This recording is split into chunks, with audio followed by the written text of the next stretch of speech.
Hi everybody, I'm Greg Fischel and welcome to bonus weather video number 1 for this week, and actually doing this from my hotel room in State College, Pennsylvania. I'll be flying back to Myrtle Beach very early tomorrow morning, and I thought I would share with you some of the things that I learned at this Climate Solutions Symposium, and then I want to talk to you very honestly about some things after I share a few of these things that were gone over.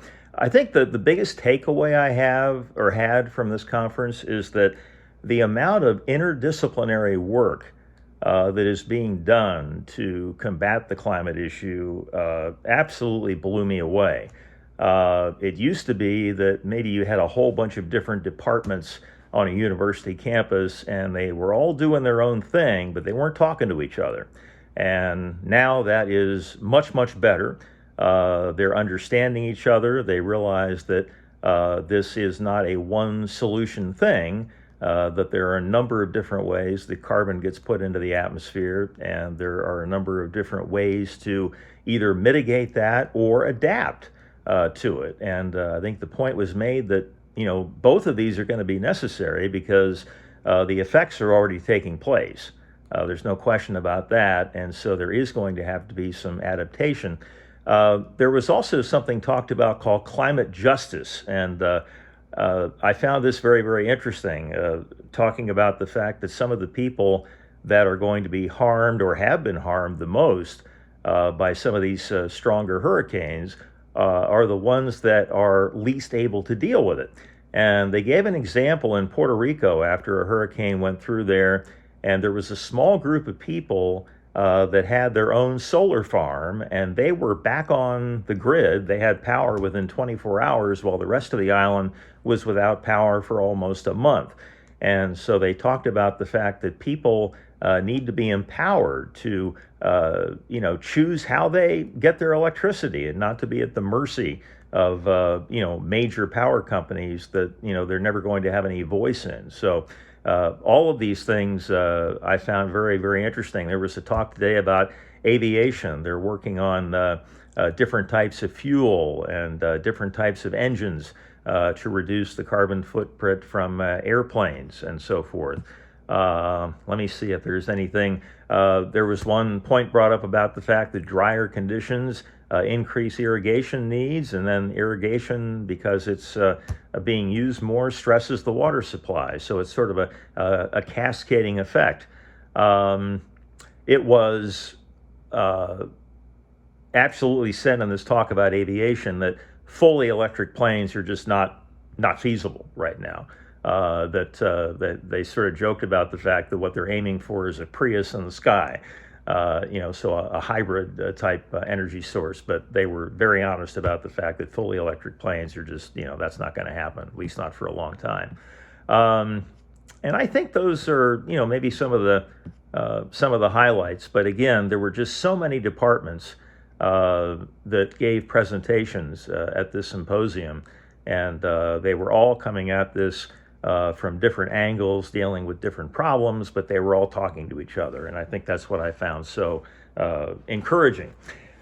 So what I want to talk to you about now, and many of you know that for years and years and years and years, I was a climate change skeptic.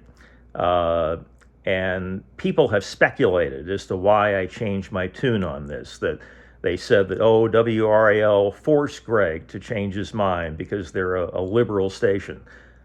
That's absolute poppycock. I will tell you one thing, and I don't brag on myself very much, but I will tell you this.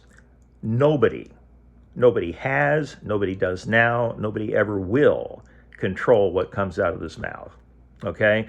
In fact, I can tell you for a fact that there were some management folks at WRAL that held their breath every night during a weathercast because they didn't know what I was going to say, but they never stopped me, okay?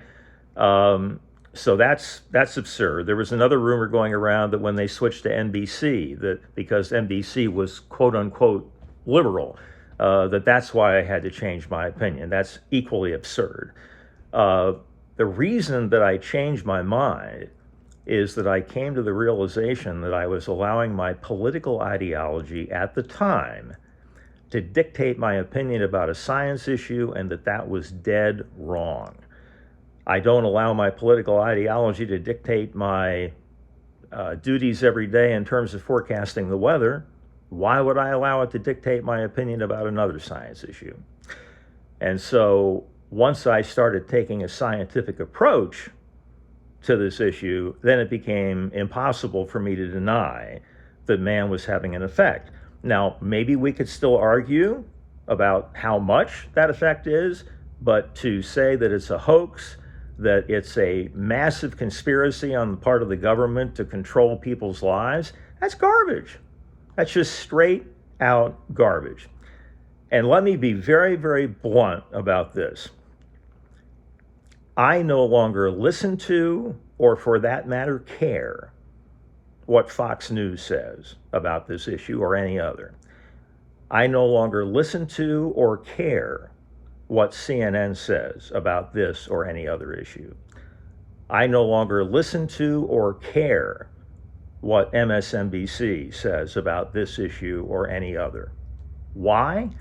Because these folks are journalists, and to be honest with you, I think even that label is pushing it. But beyond that, they're not scientists. They wouldn't know a peer-reviewed paper if it hit them in the back of the head. That's what I base my opinion on, is peer-reviewed science, which has worked beautifully for years and years and years and years.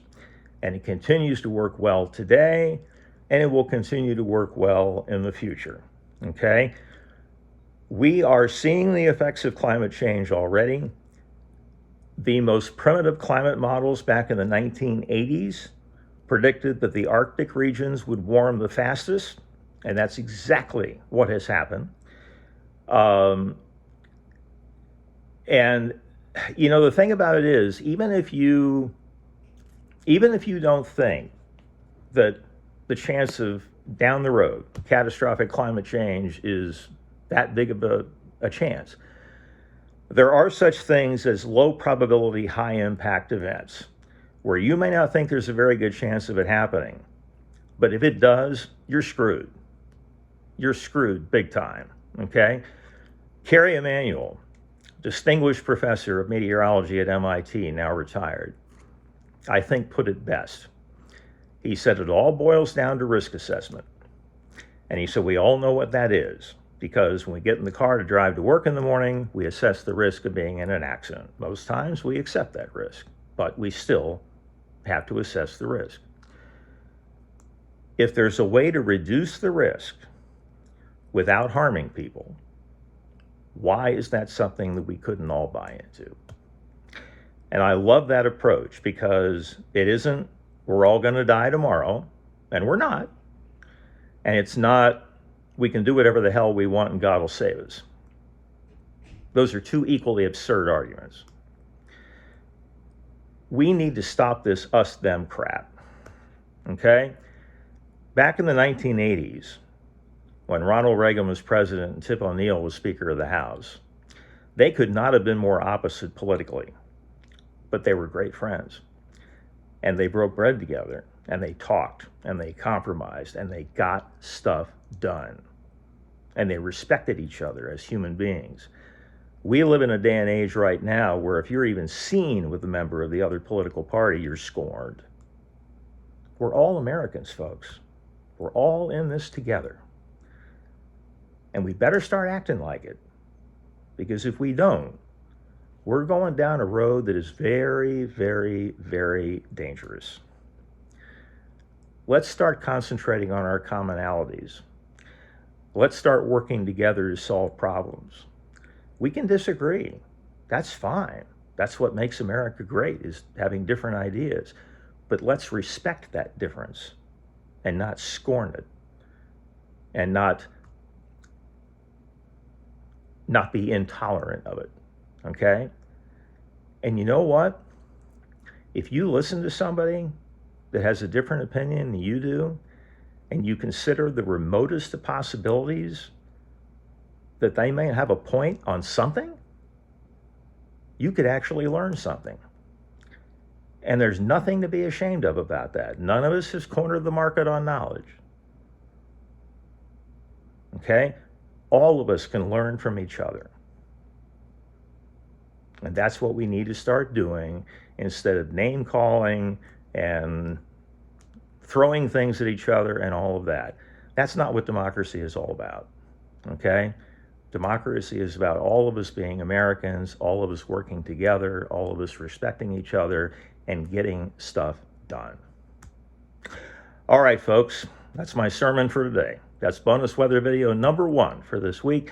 I'll have another one for you on Friday, and the next daily weather update comes up tomorrow, late afternoon. Y'all take care, everybody. Have a wonderful evening.